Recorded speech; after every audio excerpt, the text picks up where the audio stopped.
Alhamdulillahi Rabbil Alamin.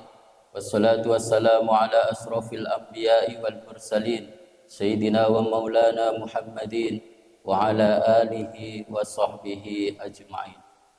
Qala Allah ta'ala fil Qur'anil Karim, A'udhu billahi minasyaitanir rajim. Wa dhannuni idhahaba mughadiban wa dhanna an lan naqdir alaihi fanada fid dhulumati alla ilaha illa anta subhanaka inni kuntu minadh dhalimin. Sadaqallahul adzim.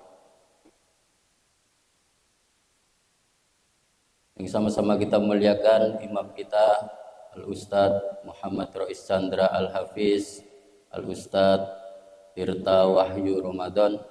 Yang sama-sama kita muliakan Ketua BKM beserta pengurus, yang kami takdimi, guru-guru kami, orang tua kami, para ustadz, para kiai, para buya, yang senantiasa kita tunggu nasihatnya.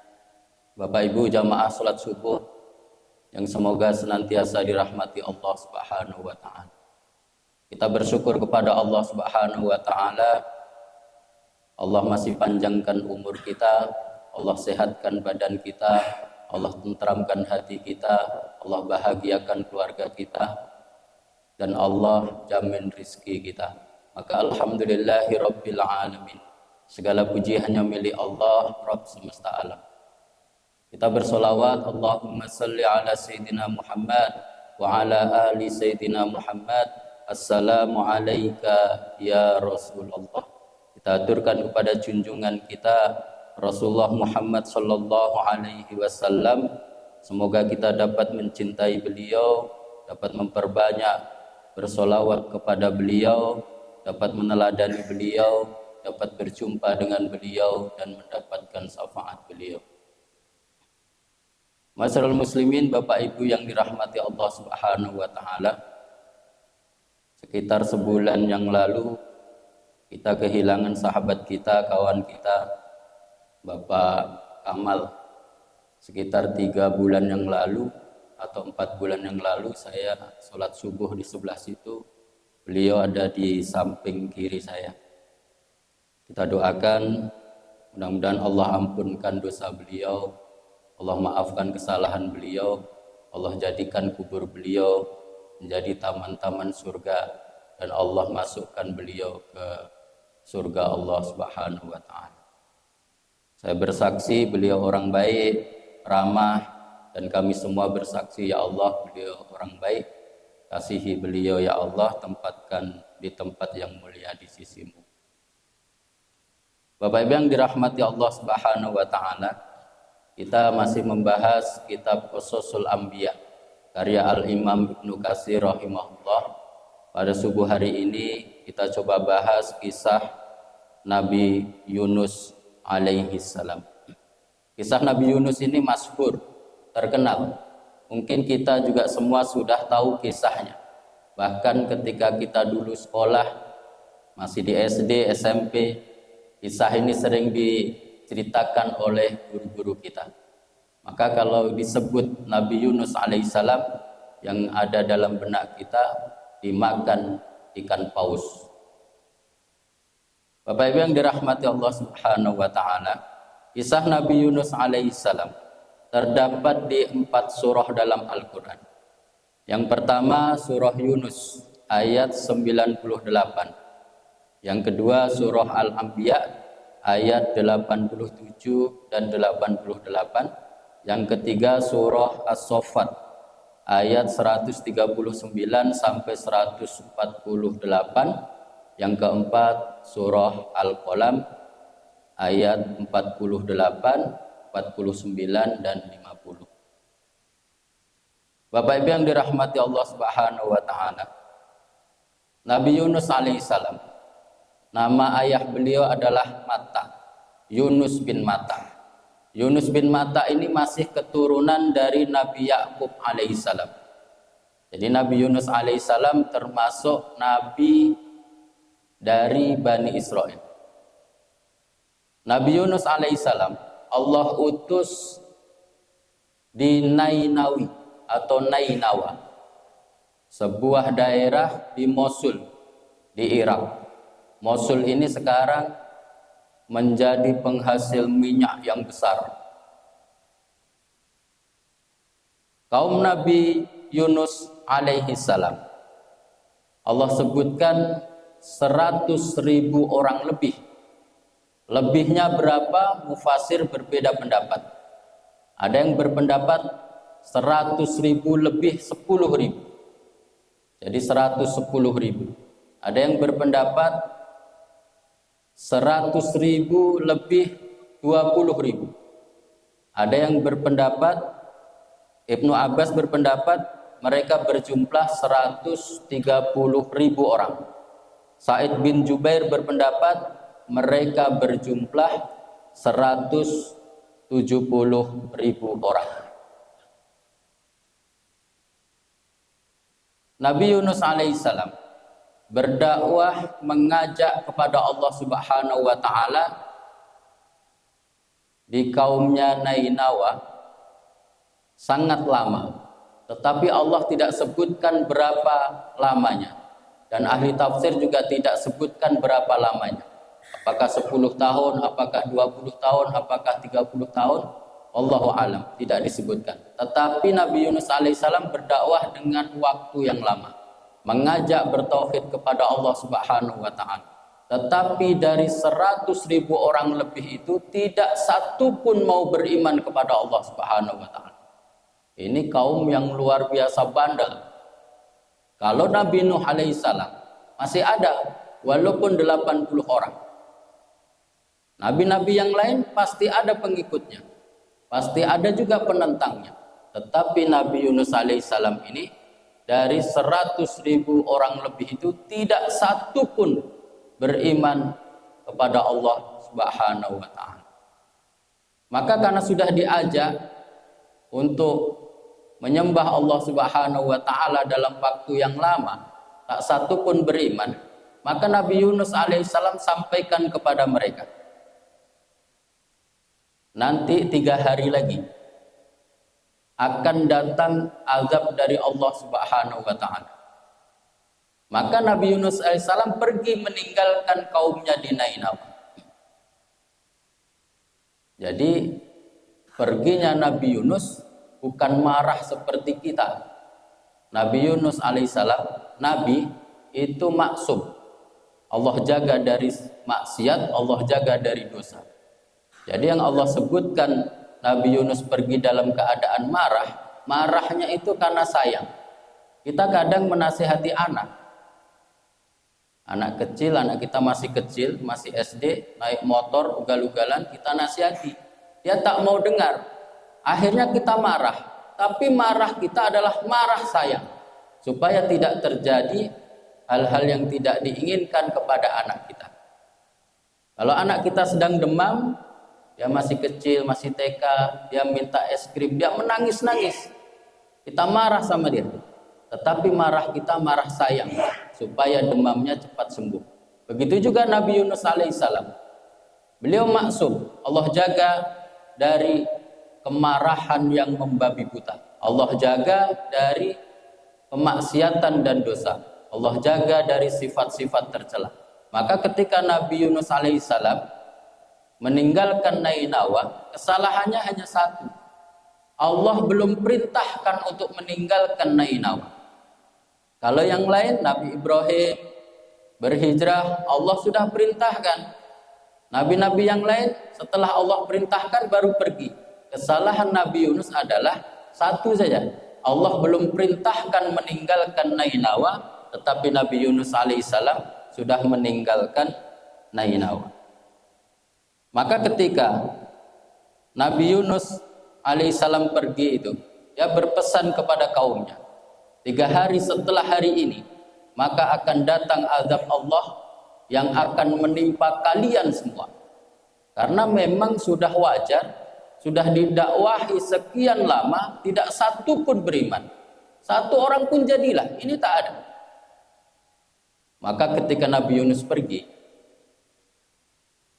Ada awan hitam datang, pekat sekali, gelap, siang itu menjadi gelap.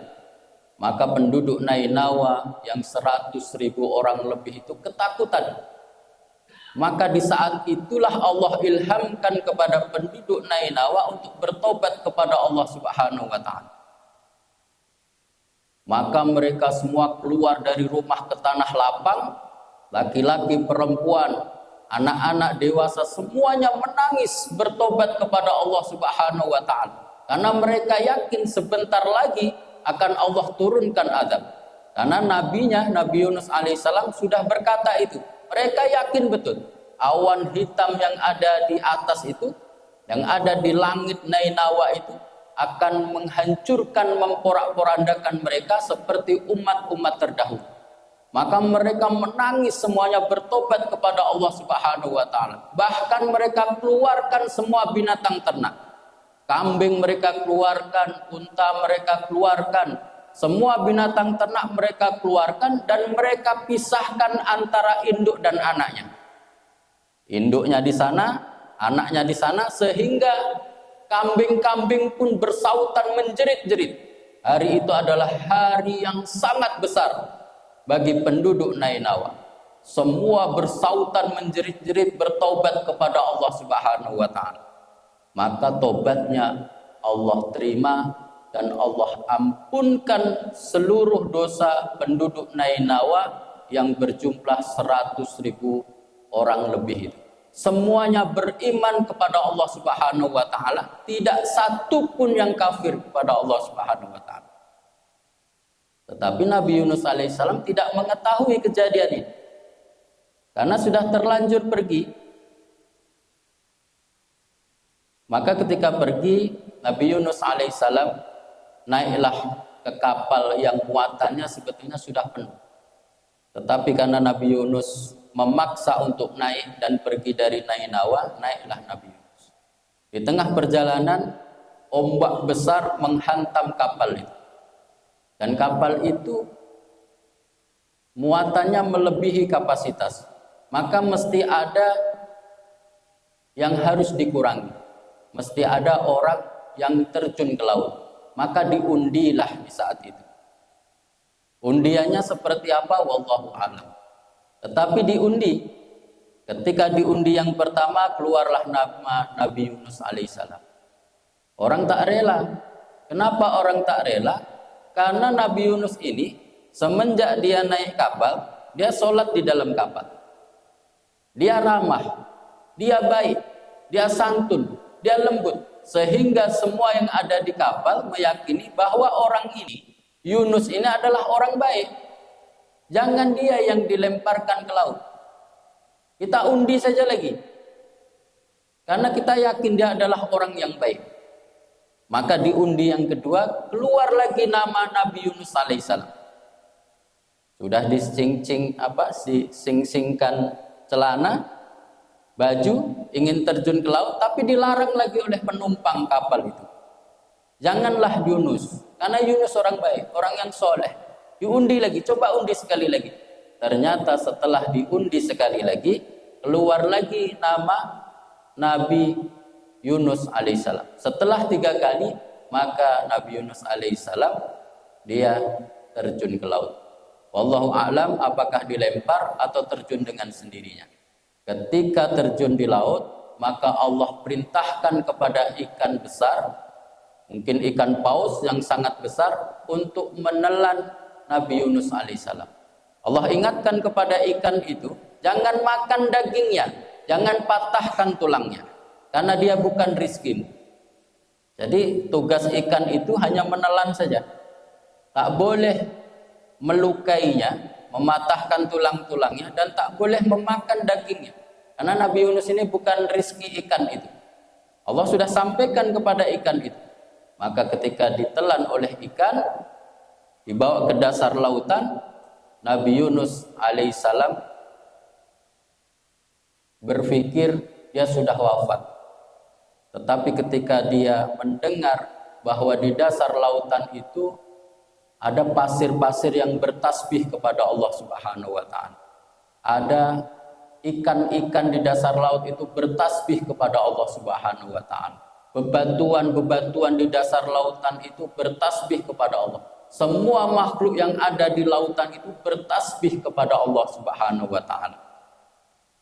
Maka ketika itu Nabi Yunus alaihissalam yakin bahwa dia belum wafat.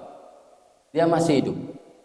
Maka dia pun menjadikan ikan itu tempat sujudnya, menjadikan ikan itu masjidnya, masjid di dasar lautan. Dia sholat di dalam ikan itu dan dia bertasbih kepada Allah Subhanahu wa taala di dalam ikan itu yang Allah abadikan dalam Quran surah Al-Anbiya ayat 87. A'udzu billahi minasyaitonir rajim.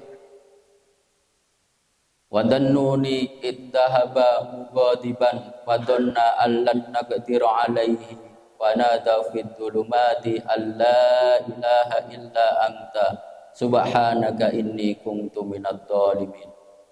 Ingatlah Zunnun Yunus alaihissalam ketika dia pergi dalam keadaan marah, lalu dia menyangka bahwa kami tidak akan menyulitkannya, maka dia berdoa dalam keadaan kegelapan yang berlapis-lapis. Tidak ada Tuhan selain Engkau, Maha Suci Engkau. Sesungguhnya aku termasuk orang-orang yang zalim. Dalam 3 kegelapan, kegelapan dalam perut ikan, kegelapan di dasar lautan, dan di kegelapan malam. Mufasir juga berbeda pendapat berapa lama Nabi Yunus alaihissalam berada di perut ikan. Ada yang berpendapat ditelan pagi, sore sudah dimuntahkan lagi. Ada yang berpendapat selama 3 hari di dalam perut ikan. Ada yang berpendapat selama 7 hari dalam perut ikan. Dan ada yang berpendapat selama 40 hari di dalam perut ikan. Maka ketika Nabi Yunus alaihissalam bertasbih kepada Allah, la ilaha illa anta subhanaka inni kuntu minadh dhalimin, suara Nabi Yunus alaihissalam langsung sampai ke langit. Sampai malaikat di langit bertanya, ini suara siapa? Suara yang lemah ini. Sepertinya kita mengenal suara ini. Karena malaikat tidak tahu itu suara siapa. Dia sering mendengar sebelumnya suara ini. Tetapi di saat itu, di saat dalam perut ikan, suara Nabi Yunus alaihissalam sangat lemah dan lirih.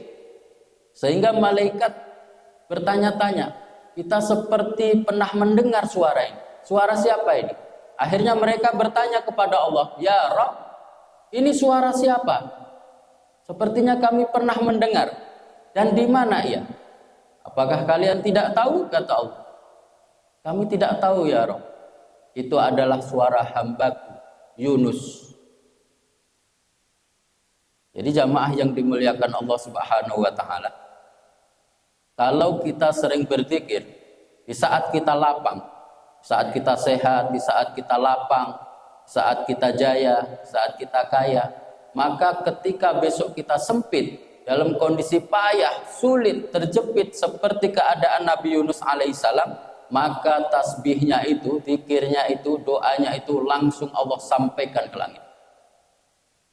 Tetapi kalau kita di saat lapang, tak pernah bertasbih, tak pernah berzikir, tak pernah berdoa, di saat sempit pula kita berdoa, sampai juga, tetapi lambat, maka biasakan kita bermohon, berzikir, mengingat Allah, bertasbih di kala lapang.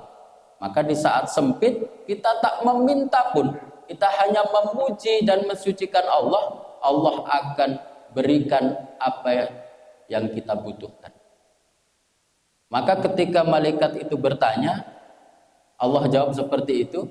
Kata malaikat, ya Rabb, apakah engkau tidak kasihan ya Rabb dengan Yunus ini dalam keadaan yang seperti itu? Maka kabulkan doanya ya Rabb. Maka Allah katakan, ya, akan aku kabulkan doanya. Lalu Allah perintahkan kepada ikan, Allah perintahkan kepada ikan untuk memuntahkan di tempat yang tandus. Jawaban Allah di ayat selanjutnya, surah Al-Anbiya ayat 88, fastajabna lahu wa najjainahu minal gham wa kadzalika nunjil mu'minin. Kami lalu mengabulkan doanya dan kami menyelamatkannya dari kedukaan. Demikianlah kami menyelamatkan orang-orang mukmin. Jamaah yang dimuliakan Allah Subhanahu wa taala. Nabi sallallahu alaihi wasallam bersabda, barang siapa berdoa dengan doanya Yunus ini, maka akan Allah kabulkan seluruh permintaannya. Jadi bisa untuk doa kita, doa Nabi Yunus alaihissalam, tentu dengan adab-adab berdoa. Adab berdoa itu kan yang pertama kita minta perlindungan dari setan. A'udzubillahi minasyaitonirrajim. Yang kedua memuji Allah. Alhamdulillahirabbil alamin. Yang ketiga bersolawat kepada Nabi sallallahu alaihi wasallam. Baru yang keempat permintaan-permintaan kita. Sebelum ditutup kita baca lagi solawat kepada Nabi sallallahu alaihi wasallam, lalu memuji Allah, alhamdulillahirabbil alamin, baru kita tutup. Kenapa kita mesti buka doa itu dengan solawat dan kita tutup dengan bersolawat kepada Nabi? Para ulama berpendapat solawat itu satu-satunya doa yang Allah pasti terima. Sementara permintaan kita belum tentu Allah terima. Kalau kita buka dengan solawat, solawat itu pasti Allah terima. Lalu kita sampaikan permintaan kita di tengahnya dan ditutup lagi dengan solawat yang pasti Allah terima. Kita berharap kepada Allah di tengah-tengahnya ini pun Allah terima. Maka biasakan kalau kita berdoa dengan adab. Tapi kalau dalam kondisi terjepit, kondisi sulit, tak ada waktu lagi, silahkan saja langsung minta. Tapi kembali lagi kepada kisah Nabi Yunus alaihissalam tadi, biasakan kita berzikir berdoa di saat lapang. Maka di saat terdesak, di saat sempit, Allah akan kabulkan permintaan kita. Kita tak tahu Pak kondisi kita. Kadang kita ditodong orang, tak ada waktu lagi berdoa lama. Kalau berdoa lama kita langsung ditembak orang. Maka di saat itu langsung sampaikan hajat kita. Maka ketika lapang berdoalah banyak. Ketika sempit seperti itu, kita tinggal mohon kepada Allah Subhanahu wa taala. Maka jamaah yang dimuliakan Allah, perbanyak doa Nabi Yunus alaihissalam. La ilaha illa anta. Tidak ada Tuhan selain Engkau ya Allah. Subhanaka inni kuntu minadh dhalimin. Maha suci Engkau ya Allah, aku termasuk orang yang zalim. Walaupun kita tidak minta, dengan memperbanyak berdoa ini, permintaan kita akan Allah berikan. Tetapi sebaik-baiknya baca doa ini dulu, baru kita panjatkan permintaan kepada Allah Subhanahu wa taala. Sabda Nabi tadi, barang siapa yang berdoa dengan doa Nabi Yunus alaihissalam, maka permintaannya akan Allah kabulkan. Maka kalau kita sedang sedih, sedang galau, sedang terjepit, sedang terdesak, perbanyak doa ini, Allah akan lapangkan. Banyak masalah, perbanyak doa Nabi Yunus. Nabi Yunus itu kurang sedih apanya? Sedih sesedih-sedihnya. Sudah di dalam perut ikan, di dasar lautan, tak tahu dia di mana berada. Doa ini mampu menyelesaikan solusinya. Maka kesedihan kita kan tak sebanding dengan kesedihannya Nabi Yunus alaihissalam. Kita tidak di dasar lautan, kita tidak di dalam perut ikan. Maka kita lebih mudah lagi dibanding Nabi Yunus alaihissalam. Bapak Ibu yang dirahmati Allah Subhanahu wa taala.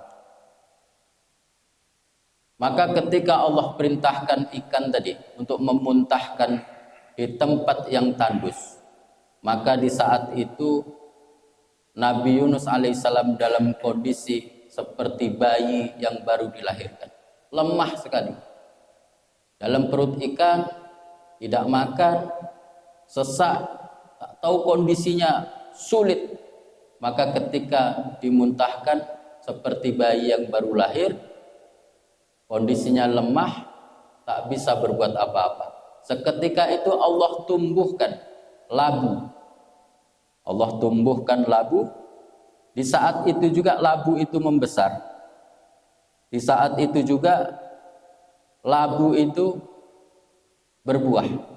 Sehingga Nabi Yunus alaihissalam bisa makan labu itu. Dan Allah perintahkan kepada kambing liar untuk mendatangi Nabi Yunus alaihissalam dan memberikan susunya kepada Nabi Yunus alaihissalam setiap pagi dan sore. Maka kalau Allah sudah perintahkan, itu makhluk-makhluk yang lain patuh kepada Allah Subhanahu wa taala. Pohon labu hari itu ditumbuhkan, hari itu berbuah. Kambing setiap pagi dan sore untuk mendatangi Nabi Yunus alaihissalam memberikan susunya, dia taat kepada Allah. Maka setelah sehat, Nabi Yunus alaihissalam mendatangi kaumnya di Nainawa. Setelah mendatangi kaumnya di Nainawa, Nabi Yunus alaihissalam berbahagia sekali ketika menyaksikan kaumnya yang dulu 100.000 orang lebih tidak satu pun beriman kepada Allah. Di hari itu Allah jumpakan Nabi Yunus alaihissalam dengan kaumnya yang 100.000 orang lebih itu. Semuanya sudah beriman kepada Allah Subhanahu wa taala. Ini tidak ada kaum nabi-nabi yang lain selain Nabi Yunus alaihissalam. Ini luar biasa dahsyat. Nabi-nabi yang lain pasti ada yang beriman, pasti ada yang kafir. Termasuk Nabi Shallallahu Alaihi Wasallam, umatnya juga ada yang beriman, ada yang kafir. Penduduk Mekah ada yang beriman, ada yang kafir. Tetapi Nabi Yunus alaihissalam ketika dipertemukan lagi kepada kaumnya, seluruhnya dalam kondisi beriman kepada Allah Subhanahu wa taala. Bapak Ibu yang dirahmati Allah Subhanahu wa taala, mungkin itu yang bisa saya sampaikan. Mudah-mudahan bermanfaat dan kita bisa mengamalkan doa Nabi Yunus alaihissalam di saat kita sempit maupun lapang. Apalagi di saat sempit, di saat hati ini galau, gundah, sedih, mungkin rumah tangga sedang tak baik, di tempat kerja sedang tak baik, di tempat usaha sedang tak baik, maka perbanyak doa Nabi Yunus ini. Sebagai wirid pun tak masalah. Kalau kita ada perjalanan waktu dari rumah ke perusahaan, ke pabrik, 5 menit, 10 menit, perbanyak doa ini. Baca doa ini di sepanjang jalan. La ilaha illa anta subhanaka inni kuntu minadh dhalimin. Kalau istirahat siang ada waktu 5 menit, 10 menit, perbanyak zikir ini. Perbanyak doa ini. Kalau di rumah mungkin kita sedang nyapu, sedang ngepel, sedang menyiram bunga, sedang bersih-bersih di halaman rumah, sambil perbanyak doa Nabi alaihissalam. Insya Allah, Allah mudahkan, yang sempit Allah lapangkan, yang sedih Allah hilangkan kesedihannya, Allah hilangkan kegalauannya, dan Allah lancarkan semua urusannya. Bapak Ibu yang dirahmati Allah, kita tutup dengan doa kafaratul majlis. Subhanakallahumma wa bihamdika asyhadu an la ilaha illa anta astaghfiruka wa atubu ilaik. Wabillahi taufiq wal hidayah. Assalamualaikum warahmatullahi wabarakatuh.